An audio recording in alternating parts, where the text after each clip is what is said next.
پلٹ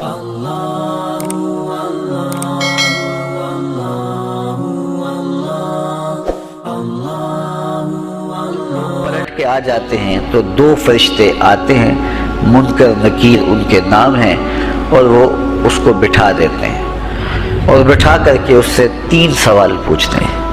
پہلا سوال یہ ہوتا ہے من ربک، تیرا رب کون ہے؟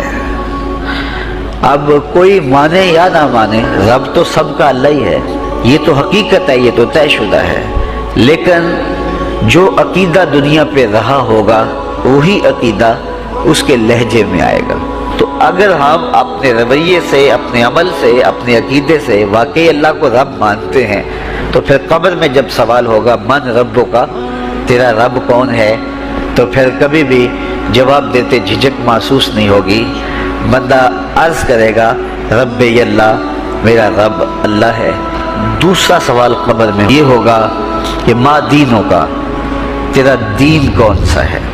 مختلف ادیان دنیا کے اوپر موجود ہیں، لیکن اسلام کے بعد اب کسی اور دین کو قبول نہیں کیا جائے گا۔ ارشاد فرمایا کہ اللہ تعالیٰ اسلام کے علاوہ کسی اور دین کو قبول نہیں کرے گا۔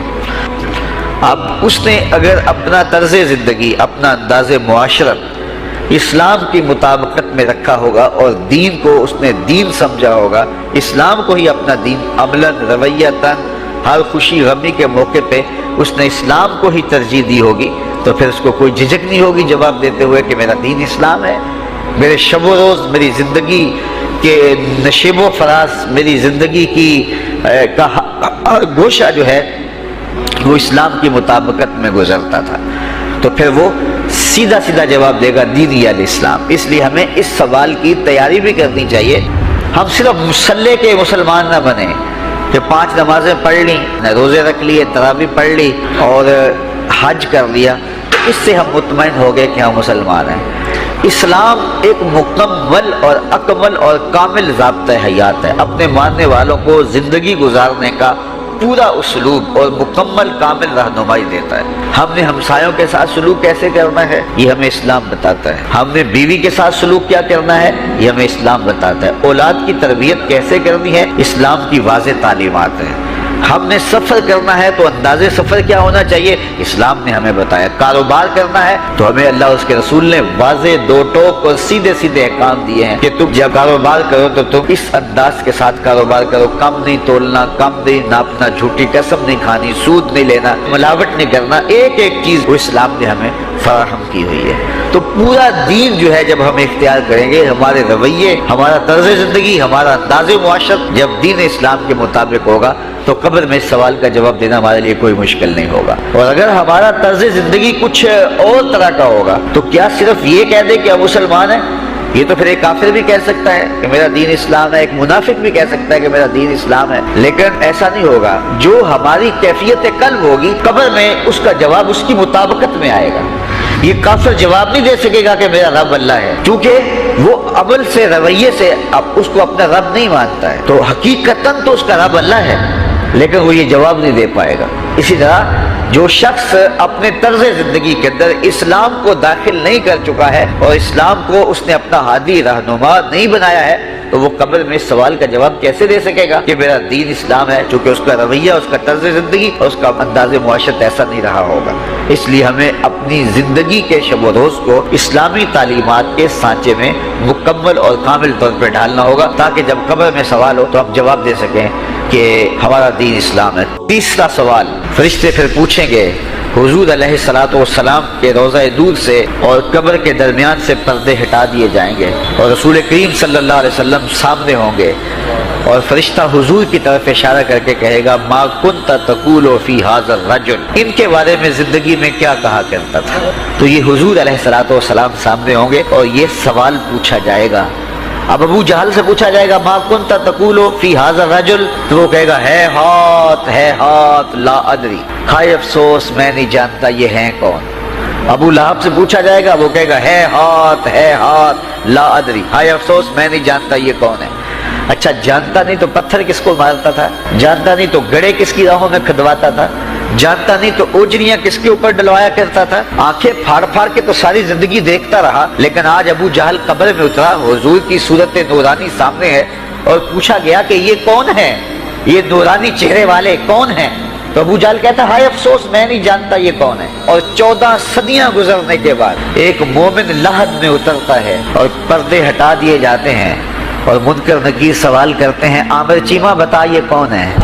وہ کہتا ہے پیچھے ہٹو، پہلے پائے ناز کو بوسہ تو کر لینے دو، میں تو مر کے پہنچا ہوں یہاں اس دل ربا کے واسطے، یہ تو میرے بخت جاگے کہ وہ میری قبر میں آئے۔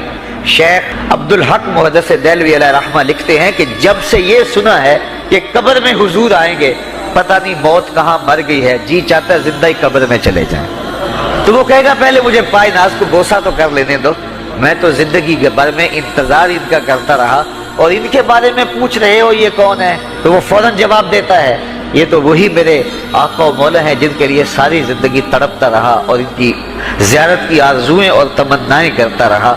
اچھا ابو جہل ساری زندگی دیکھتا رہا تو وہ تو جواب نہیں دے پائے گا، وہ کہتا ہائے افسوس میں نہیں پہچانتا یہ کون ہے، ہاتھ لا ادری مجھے نہیں پتا۔ اور 14 صدیاں گزرنے کے بعد ایک مومن لحد میں اترتا ہے تو وہ فوراً کہتا ہے یہ تو وہی ہیں جن کے لیے زندگی گزار آیا ہوں۔ تو جس نے دیکھا تھا وہ پہچان نہیں سکتا، اور صدیوں بعد جو دنیا کے اوپر آیا وہ فوراً پہچان بھی رہا ہے اور پائے ناز کو غصے بھی کر رہا ہے، تو پھر اس کا کیا جواب ہوگا؟ تو اس کا جواب علامہ اقبال علیہ رحمہ نے دیا۔ وہ کہتے ہیں قبر میں یہ جو آنکھیں ہیں ان میں تو مٹی پڑی ہوگی، یہ تو بند ہوگی، دل کی آنکھیں کھلی ہوں گی۔ ابو جہل نے ان آنکھوں سے دیکھا تھا، یہ آنکھیں تو کھلی نہیں ہیں، تو ان سے وہ کیسے پہچانے گا؟ اور دل کی آنکھوں نے حضور کو دیکھا ہی نہیں تھا۔ اور یہ صدیوں گزرنے کے بعد جو مومن لحد میں اترتا ہے اس کی گو ان آنکھوں نے نہیں دیکھا تھا، لیکن مومن کے دل میں حضور ہی بستے ہیں، اس لیے اس کی آنکھوں نے، دل کی آنکھوں نے حضور کو دیکھا اور پہچان لیا، اس لیے کہ دل کی آنکھوں نے حضور پہلے بھی دیکھے ہوئے تھے اور دل آرزو میں مچلتا رہا، اس لیے دل کو پہچاننے میں دیر نہیں لگی۔ تو وہاں یہ آنکھ نہیں پہچانے گی، یہ آنکھ پہچانے گی۔ تو حضور علیہ السلام کے حوالے سے جب سوال ہوگا، اگر اس سوال کا جواب نہیں آیا تو پھر جہنم کی کھڑکی کھول دی جائے گی، اور اگر اس سوال کا جواب آیا تو پھر جنت کے دروازے کشادہ کر دیے جائیں گے، اور جنت کی ٹھنڈی ہوائیں اس کی قبر میں آ جائیں گی۔ بلکہ حدیث میں آتا ہے اسے کہا جائے گا کہ نم کنومت العروس، ایسے سو جا جس طرح دلہن سوتی ہے۔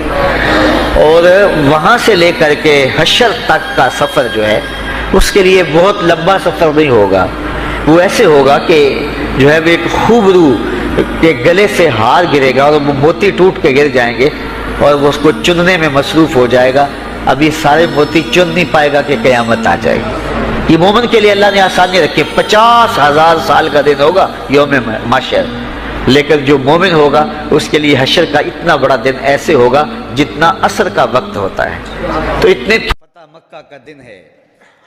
آپ جانتے ہیں کہ حضور کے پیچھے ایک بچہ بیٹھا تھا، حضور کا ردیف، جو خوشی سے اچھلتا تھا، بڑی خوشی کا دن تھا، لیکن میرے حضور کا سر عجز سے جھکا ہوا تھا، حتیٰ کہ امامے کا کور اونٹنی کی کوہان کے ساتھ لگتا تھا، لیکن وہ بچہ تھا، نو عمر تھا، وہ اچھلتا تھا خوشی سے، تو حضور سے روکتے تھے، پھر وہ اچھلتا تھا، پھر روکتے تھے۔ وہ بچہ کون تھا؟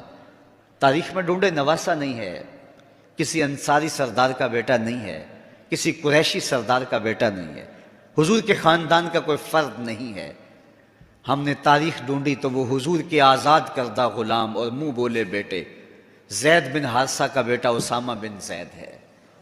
فتح مکہ کے دن اپنے ساتھ جس کو بٹھایا وہ غلام زادہ تھا، دنیا کو بتایا محمد عربی غلاموں کو عزت دینے آیا ہے۔ ایک غلام کو یہاں اپنے ساتھ سواری پہ بٹھایا، دوسرے کو کعبے کی چھت پہ چڑھا دیا، بلال حبشی کو کہا یہاں کھڑے ہو کے اذان پڑھو۔ اللہ اکبر! کہاں بلال مکے کی گلیوں میں ظلم اور جبر، جور اور زیادتی کا شکار ہوتے تھے، چکی پسوائی جاتی تھی اور جسم میں میخیں ٹھونکی جاتی تھیں، اور ذلت اور رسوائی کے گڑھے میں ان کو دھکیل دیا تھا کفار نے۔ آج وہی غلام، وہی بلال کعبے کی چھت پہ کھڑا ہو کے اذان دے رہا ہے۔ اللہ اکبر! میں یہاں کھڑے ہو کے اذان دوں تو رخ کروں گا قبلے کی جانب، اور جب کعبے کی چھت پہ کھڑا ہوں تو پھر جدھر رخ کروں ادھر ہی تو قبلہ ہوگا۔ اب بلال اذان دے رہے ہیں، رخ کدھر کیا؟ حضور طواف کر رہے تھے، بلال اذان دے رہے تھے، جدھر جدھر حضور پھرتے وہ بھی رخ پھیرتے چلے جاتے۔ اقبال بولے اذاں ازل سے تیرے عشق کا ترانہ بنی، اذاں ازل سے تیرے عشق کا ترانہ بنی، نماز تو اس کی دید کا ایک بہانہ بنی، ادائے دید سراپا نیاز تھی تیری، کسی کو دیکھتے رہنا نماز تھی تیری۔ کیسا رنگ تھا، کیسا جمال تھا۔ تو وہ طبقے جن کو کوئی پوچھتا نہیں تھا، ان کو عزتوں کی مسند پہ بٹھایا۔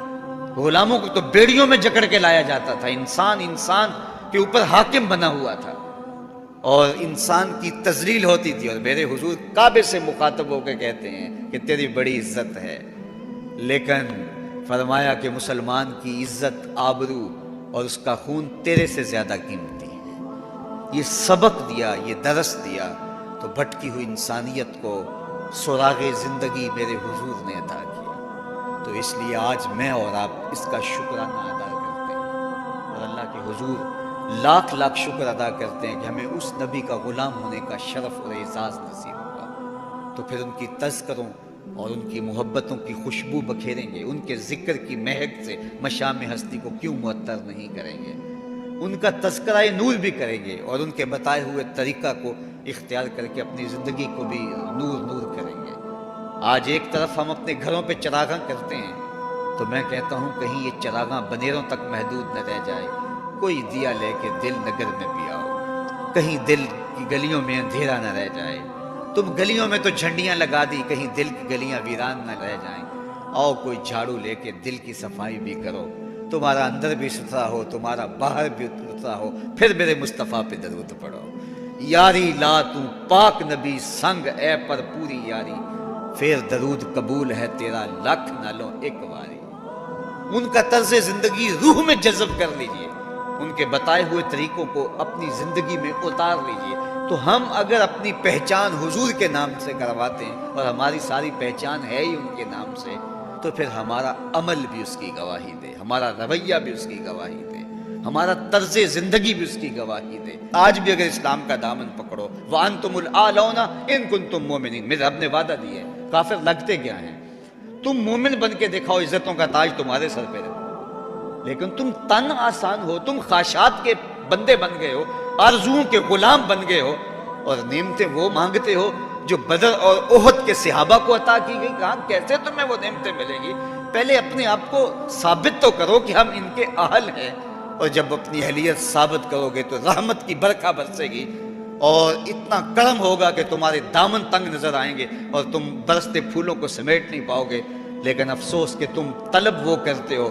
وہ ایک بڑا معروف جملہ ہے کہ لوگ جو ہے وہ زندگی یزید کی جینا چاہتے ہیں اور موت حسین کی مانگتے۔ صاحب ایسا نہیں ہوتا۔